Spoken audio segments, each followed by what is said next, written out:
April 1, 2026, April Fool's Day, Nigeria's Electoral Commission, INEC, logged into its official portal and deleted the names of the leadership of the country's fastest-growing opposition party. One keystroke, no election, no vote, no court conviction, just gone. The African Democratic Congress had spent the better part of 2 years assembling the most formidable opposition coalition this country has seen since 2023.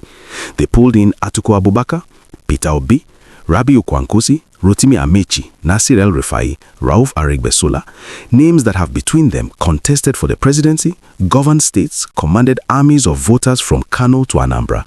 And in a single administrative act, INEC declared we no longer recognize any of them as the lawful leadership of their party.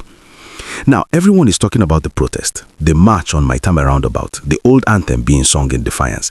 But that is not the question that matters.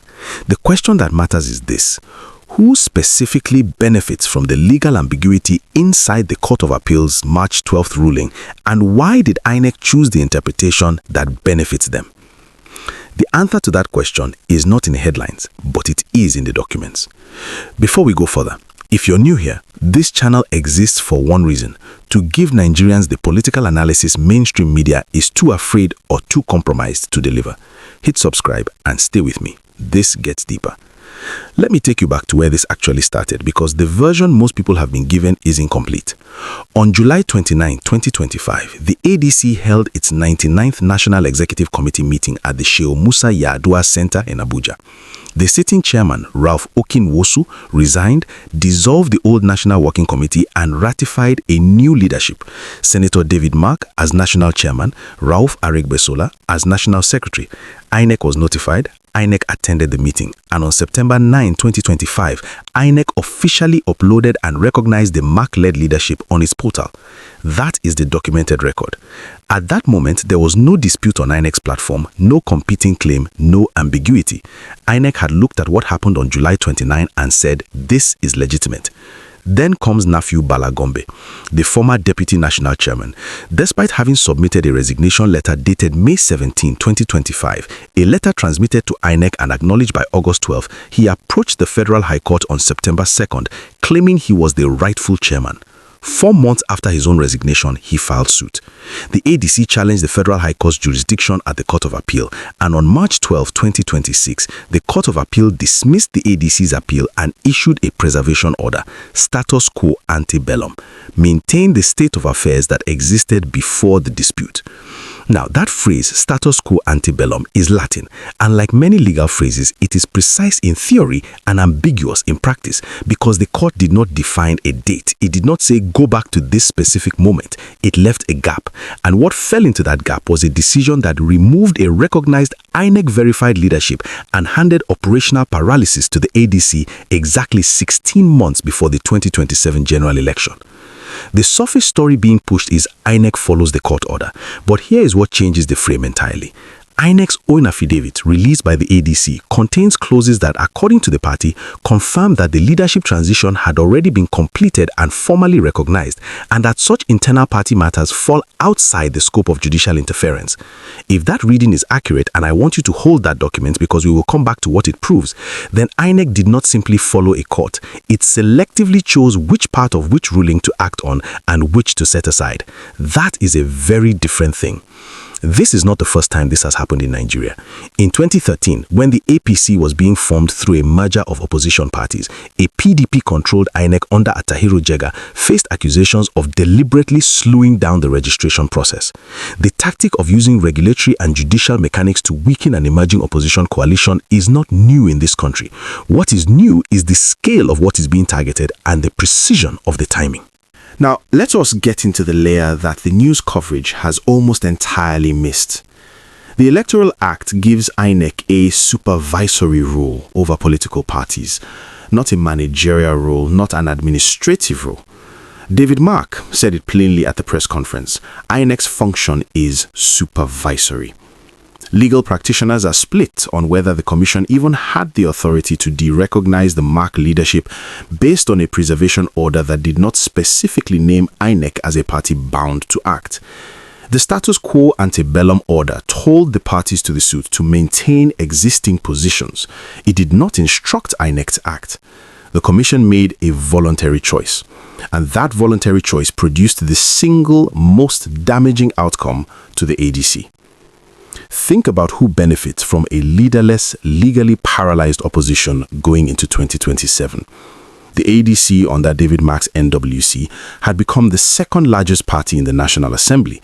It had recruited across the spectrum, ex-PDP, ex-APC, ex-Labour, ex-NNPP. It was advertising itself as the credible institutional alternative to Tinubu's government. That project is now in suspended animation. Not because of an election, not because of a verdict, because of a portal update. And the consequences run deeper than the headlines suggest. The ADC's National Convention is scheduled for April 14th, 2026, 5 days after this protest. Without recognized leadership, INEC has stated it will not monitor that convention. Without INEC monitoring, the convention's legal standing is contestable. Without a valid convention, candidate primaries cannot be conducted with full regulatory standing. The chain reaction from one portal deletion runs all the way to ballot paper eligibility in 2027. That's not coincidence. That's architecture. Now, understand what this coalition actually represented, because the geography matters. Atiku brings the PDP's Fulani majority northern base. Kwankwaso commands the Kwankwasoya movement across Kano, Jigawa, and the northwest. Peter Obi controls the southeast obedient mobilization infrastructure that delivered millions of first-time voters in 2023. Amaechi brings River State networks. Aregbesola has Osun and southwest credibility that complicates APC's assumption of that entire region. A coalition that can genuinely compete in the north, the southeast, and the southwest simultaneously is statistically the most competitive opposition Nigeria has seen since 2015. The presidency has said nothing. Tinubu has not commented. The APC has not officially responded. In Nigerian politics, silence from the ruling party when its electoral rival is being institutionally dismantled is not restraint. It's comfort. There's one more thing worth noting about who is absent. Nasir El-Rufai was not at Maitama Roundabout. Nasir El-Rufai, one of the architects of this opposition coalition, the man whose declared ambition was to remove both Tinubu and the APC from power in 2027, is currently in ICPC detention. His absence was not voluntary. Now, let's follow the money, because that's where this analysis has to go. Rafiu Gombe's sudden political relevance after 2023 has attracted scrutiny from people who know him. A relative who spoke anonymously describes significant lifestyle changes. Critics inside the ADC have publicly alleged that his faction was being financed by elements within the APC, specifically to fracture the coalition from the inside. Bala has denied this forcefully. He calls it baseless. He emphasizes his 10-year membership of the ADC. But the question of who funded his legal strategy, multiple court filings, senior advocate representation, sustained institutional pressure on INEC has not been publicly answered. And that brings us to a name that appears in every legal document connected to this story: Summit Law Chambers. It was Summit Law Chambers that wrote to INEC demanding the derecognition of the Mark Aregbesola leadership, citing the Court of Appeal order. It was Summit Law Chambers representing Rafiu Bala's position. Who retained Summit Law Chambers? Who is paying for that retainer? That question sits at the exact intersection of the legal strategy and the political outcome. And we will come to precisely what it means. But here is what almost nobody has connected yet, and it changes the entire picture. When INEC received two competing letters on March 16, 2026, it convened an internal meeting of its legal department and the Election and Party Monitoring Committee, standard procedure. What is not standard is what happened next. INEC acted within weeks before the Federal High Court had even ruled on Rafiu Bala's original suit. The commission that had spent months monitoring the Markland leadership, attending its meetings, listing its officials on its portal, suddenly acted with urgency when Summit Law Chambers applied pressure.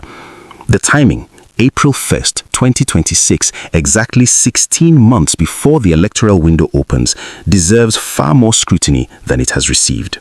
Let us be clear about what this means for Nigeria beyond the ADC. This crisis is not about one party. It is about the principle of whether Nigeria's Electoral Commission can, through administrative interpretation of a judicial preservation order, determine who leads any registered political party. If INEC can derecognize an opposition NWC without a final court verdict, based solely on how it chooses to read a procedural ruling, then every opposition party in this country is now one hostile court filing away from leadership paralysis. That structural vulnerability affects every state in the federation, where opposition governors or legislators depend on their national party platforms to function. The economic consequences are not abstract either. A credible opposition, one that can genuinely threaten to win, is the mechanism that forces any government to manage the economy with discipline. When the possibility of government change becomes less credible, that discipline weakens. Investor confidence in political stability is tied to the believability of democratic competition.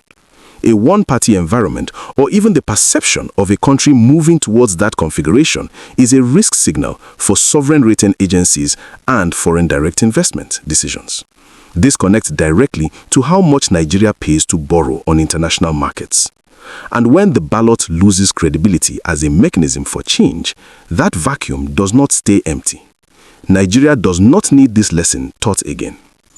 Now, Summit Law Chambers and what it actually means. The ADC's own legal team, Suleiman Usman SA & Co., wrote to INEC to ask it not to recognize Nafiu Bala and to maintain the existing leadership, meaning keep the Mark Aregbesola recognition in place. Summit Law Chambers wrote the opposite, remove Mark and Aregbesola. INEC, faced with two letters making opposite demands, chose to act on the interpretation that appeared to favor neither, but whose practical effect was to remove the recognized, verified leadership and install a vacuum. In choosing the vacuum, INEC effectively chose the interpretation that prevented the ADC from functioning. The commission that claimed neutrality produced the outcome most aligned with the interests of the party, whose leader has said nothing about this yet. Now, consider the data point that the architects of this strategy may not have fully calculated. Between 7 p.m. on April 1, when INEC released its statement, and 5 p.m. the following day, the ADC publicly reported that over 500,000 Nigerians joined the party. 500,000. If that figure is accurate, the derecognition did not weaken the ADC's popular appeal. It may have turbocharged it. The attempt to suppress produced the opposite mobilization. That's a variable that will matter. Now, I want to give the other side a full and fair hearing, because that is what serious analysis demands. INEC's defenders, and there are credible ones including legal practitioners, argue the commission had no choice. The Court of Appeal's March 12th ruling, appeal number CA/ABJ/145/2026, ordered parties to maintain status quo ante bellum. The court did not define a date for that status quo, and INEC, as an institution receiving competing legal correspondence, reasonably interpreted it as the period before the July 29, 2025 leadership transition, which is precisely when the dispute originated. On that reading, removing Mark and Aregbesola is not interference, it is compliance. Legal analyst Opeyemi Bodunde, who supports INEC's position, argues the preservation order was a binding command prohibiting any alteration of the existing state of affairs, and that INEC had no discretion. The commission, on this view, was simply following the superior court.